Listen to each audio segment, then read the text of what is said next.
Buenas tardes, colegas.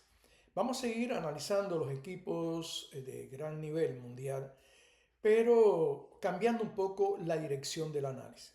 Regularmente hablamos de cómo progresaron, de qué métodos son productivos y demás, a partir de los resultados positivos que han alcanzado. Rara vez se analiza las caídas, o sea, los errores, los defectos. En el progreso son muchos los que tienen opiniones y cómo poder extrapolar los trabajos, las investigaciones, todo eso está muy común. Pero cuando el problema es que hay caída de los resultados, ahí regularmente la persona o los técnicos se busca la forma de evadir un poco la causa y surgen muchas justificaciones. En nuestro caso vamos a pensar en que el análisis de los errores es tan productivo y en ocasiones más productivo de lo que aportan lo que son los avances. En este caso vamos a ver, o repetimos, a ver lo que fueron el levantamiento de pesas femenino de China. Indiscutiblemente, ellos tuvieron un gran avance, estamos hablando de la época del 87 al 95. Vamos a tomar esta época, aunque ahí no terminó. Sin embargo, hay un punto de inflexión en el 2017, después que se analizan o se revaloran los resultados del doping de los Juegos Olímpicos del 2008 y 2012. Esto provocó que salieran a la luz muchos casos de doping. Doping que provocaron que en el 2017 el equipo China en general fue suspendido en ese año, o sea, no se dejó que participara en el campeonato mundial y una renovación de lo que fue el proceso de China, o la participación de China en los campeonatos mundiales.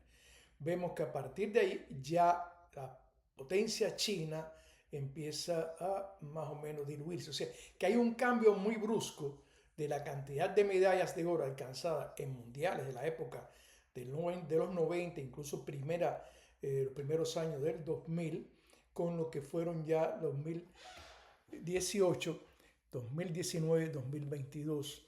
Aquí hay una etapa en que, bueno, el 2017, por supuesto, estuvo suspendido China. Después viene el COVID, ahí se suspende el Mundial del 1920, del 2020. China no asiste al 2021 y en el 2025 manda lo que se considera que no cogió ninguna medalla en ese mundial. Y se considera que la causa fue que mandó el equipo B. Pensamos que no es totalmente cierto. Es verdad que China no mandó sus primeras figuras, pero las que asistieron al campeonato asiático justificaron que se debía, priorizaron el campeonato asiático sobre el campeonato mundial. En el campeonato asiático alcanzaron 5 medallas. Nuestro cálculo, comparando los resultados del asiático y los Juegos Asiáticos y el Mundial de ese año, vemos que aunque las divisiones de peso son distintas, pero podemos hacer algunas valoraciones con relación a comparando, poniendo las divisiones más o menos cercanas. En el análisis encontramos, vimos que pudieron haber alcanzado en este mundial con seguridad 5 medallas.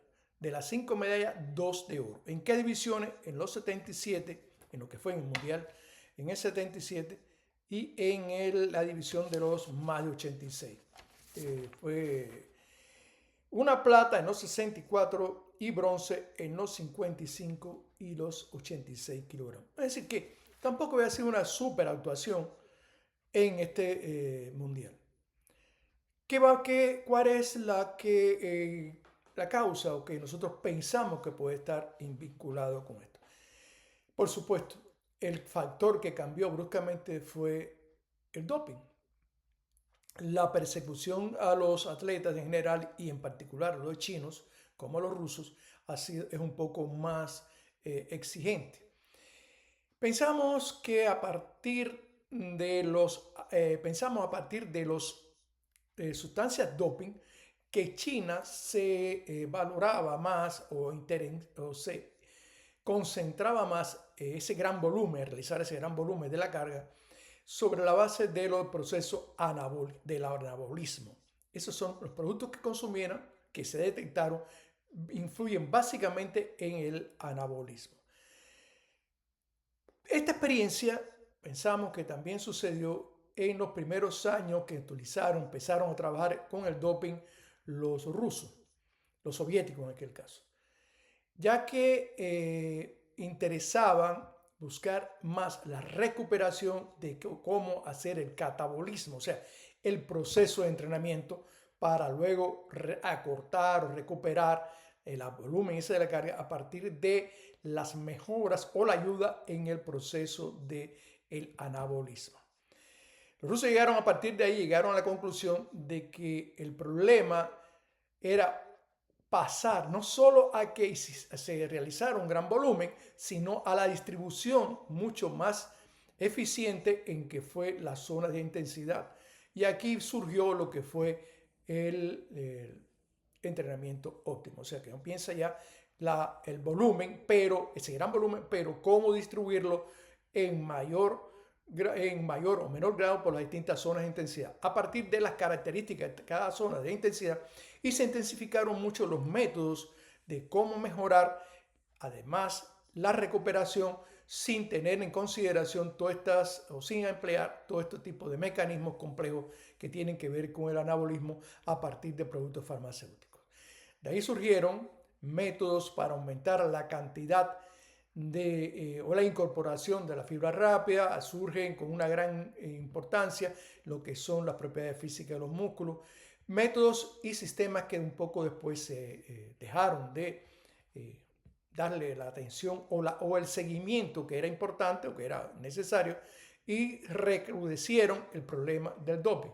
El doping, el uso de sustancias dopadas, es mucho más barato, es mucho más directo, pero con consecuencias no siempre buenas.